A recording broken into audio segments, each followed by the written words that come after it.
சோதர்களே, பெருமை உள்ளவனுக்கு முதல் அடி என்ன தெரியுமா? ஈக்கிற பதவி இல்லாம போகும். ஈக்கிற பதவி ஒன்னாவது அவன் கிட்டிருந்து கலட்டப்படும். முஅல்லிமுல் மலாயிகா யாரு? இப்லீஸ். பரிசுத்தமான மாணவர்களின் ஆசான். பரிசுத்தமான மாணவர்களின் ஆசான்.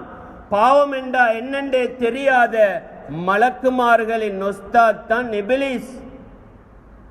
8 லட்சம் மலக்குமார்களின் கிட்டத்தட்ட 8 லட்சம் மலக்குமார்களுடைய உஸ்தாத். எவ்வளவு பெரிய பதவி, எவ்வளவு பெரிய பட்டம், எவ்வளவு பெரிய டிகிரி யாருக்கு கிடைச்சிருக்குது? இப்லீஸுக்கு. பரிசுத்தமான மாணவர்களின் ஆசான் உஸ்தாதாக இருக்கிறான். முஅல்லிமுல் மலாயிகா.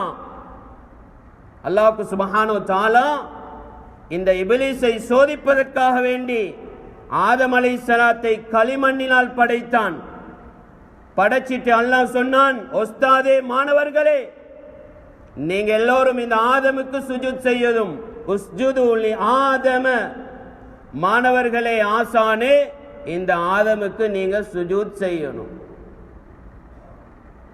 ஷைத்தானுக்கு கொம்பு முளைத்தது. படிப்பது தவறல்ல, பட்டம் பெறுவது தவறல்ல, பணத்தோடு வாழ்வது தவறல்ல, அதிகாரத்தோடு வாழ்வது தவறல்ல, கொம்பு முளைப்பது தவறு. கொம்பு முளைத்தால் அல்லாஹ் உடைக்காமல் மௌத்தை கொடுக்க மாட்டான். கொம்பு முளைத்தால் உடைப்பான்.